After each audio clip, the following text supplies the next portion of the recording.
नमस्कार साथियों, आप सभी का स्वागत है हमारे यूट्यूब चैनल पीटी कैंपस पर। मैं हूँ सुजीत सिंह। आज हम सभी देखेंगे संविधान से संबंधित अनुसूचियाँ। जैसा हम सब जानते हैं कि मूल रूप से संविधान में हमारे एक प्रस्तावना 395 अनुच्छेद 22 भागों में विभक्त थी, जिसमें 8 अनुसूचियाँ शामिल थीं। लेकिन प्रेज़ेंट टाइम पर देखते हैं कि हमारे संविधान में जो है एक प्रस्तावना के साथ-साथ में 470 के आस-पास अनुच्छेद 470 के आस-पास में अनुच्छेद, जबकि 25 भागों में विभक्त, जो कि 25 भाग में विभक्त हैं, तथा 12 अनुसूचियाँ 12 अनुसूचियाँ शामिल हैं। जैसा हम देखते हैं कि हमारी प्रथम अनुसूची में राज्य और राज्य और किसके संघ शासित प्रदेशों के नाम और उनकी सीमाओं से संबंधित प्रावधान है। जैसे इनके नाम बदलने हैं या सीमाएँ सीमाएँ एक दूसरे से बदलनी है, या नए राज्य जोड़ने हैं या कम करने हैं, उनसे संबंधित प्रावधान हमारे किस अनुसूची में है? तो हमारे वो प्रथम अनुसूची में है। जैसे दूसरी अनुसूची में जो है, जो निम्न पोस्टें हैं, जो निम्न उच्च पद हैं, उनसे संबंधित मिलने वाले वेतन एवं भत्तों का उल्लेख किया गया है। जबकि वही तीसरी अनुसूची में जो महत्वपूर्ण पद हैं, उन पर बैठने वाले व्यक्तियों व्यक्तियों के शपथ एवं प्रतिज्ञान का प्रावधान किया गया है। इसमें क्या किया गया है तीसरी अनुसूची में? शपथ और प्रतिज्ञान का प्रावधान किया गया है। जबकि हम देखते हैं कि हमारे चतुर्थ अनुसूची में, जो हमारी चौथी अनुसूची है, उसमें उसमें जो है किसी राज्य या केंद्र शासित प्रदेश में राज्यसभा में जाने वाले जो सदस्य हैं, उनके सीटें उस राज्य, केंद्र शासित प्रदेश या राज्य में कितनी होंगी, उसके आवंटन से संबंधित है। जहाँ पांचवी अनुसूची हमारे अनुसूचित जनजातियों किसकी? अनुसूचित जनजातियों, और जो किस क्षेत्रों की? अनुसूचित क्षेत्रों की, यानी कि अनुसूचित जनजातियों और अनुसूचित क्षेत्रों के प्रशासन एवं नियंत्रण से संबंधित है। कौन सी? पांचवी अनुसूची। वहीं पर आप देखेंगे छठी अनुसूची जो है, जिसे अनुसूचित क्षेत्र अनुसूचित जनजातियां कहाँ थी?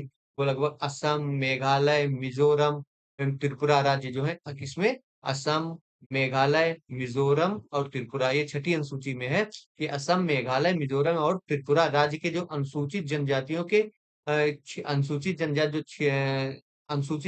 जनजाति और अनुसूचित क्षेत्र हैं, उनके प्रशासन एवं नियंत्रण से संबंधित है। वहीं पर सातवीं अनुसूची देखेंगे, ये जो है संघ एवं राज्यों के बीच किसके? शक्तियों के बंटवारे से, किसके? शक्तियों के बंटवारे से संबंधित है। जिसमें संघ सूची कितने प्रकार की है? सातवीं अनुसूची में शक्तियों के बंटवारे कितने टाइप के हैं? संघ सूची, राज्य सूची, समवर्ती सूची संबंधित है।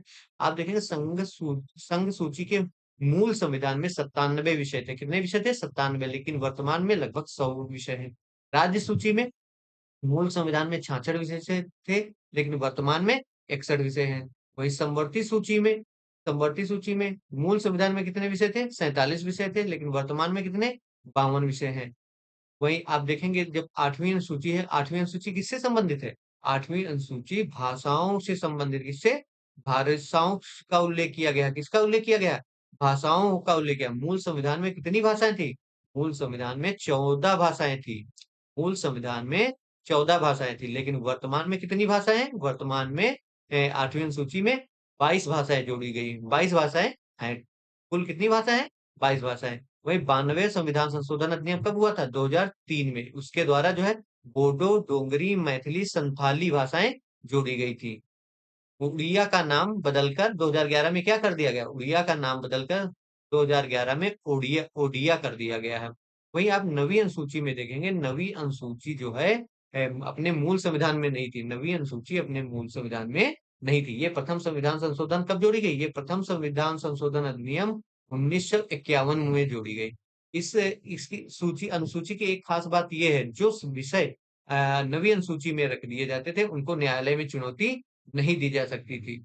मूल संविधान में मूल संविधान में जो है नवीं अनुसूची में, जब नवीं अनुसूची 91 प्रथम संविधान संशोधन अधिनियम 1951 में जोड़ी गई थी, उस समय इसमें सिर्फ 13 कानून रखे गए, 13 कानून रखे गए थे। लेकिन इस समय कितने हैं? 284 अधिनियम है।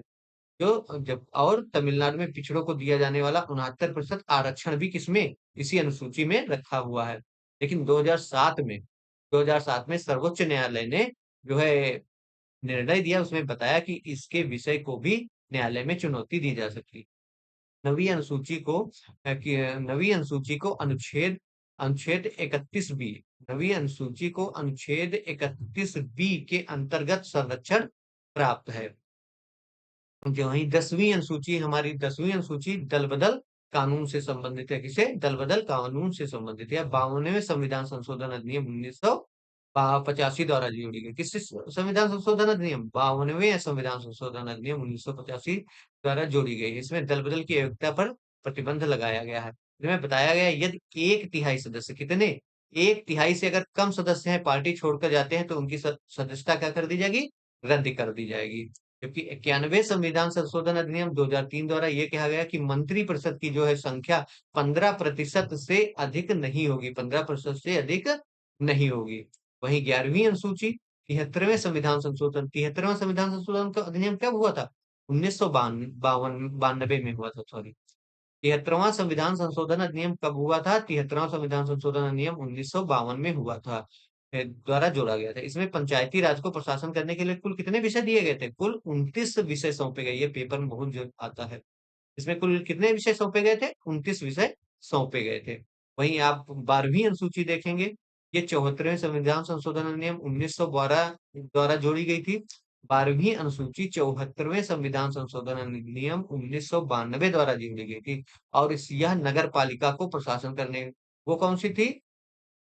11वीं अनुसूची क्या थी? 11वीं अनुसूची पंचायत राज से संबंधित थी। किससे संबंधित थी? पंचायत राज से संबंधित थी। जबकि 12वीं अनुसूची किससे संबंधित है? नगर पालिका के प्रशासन से संबंधित थी। पंचायत में कितने विषय पर सौंपे गए थे प्रशासन करने के लिए? 29। जबकि नगर पालिका में कितने विषय सौंपे गए हैं? 18।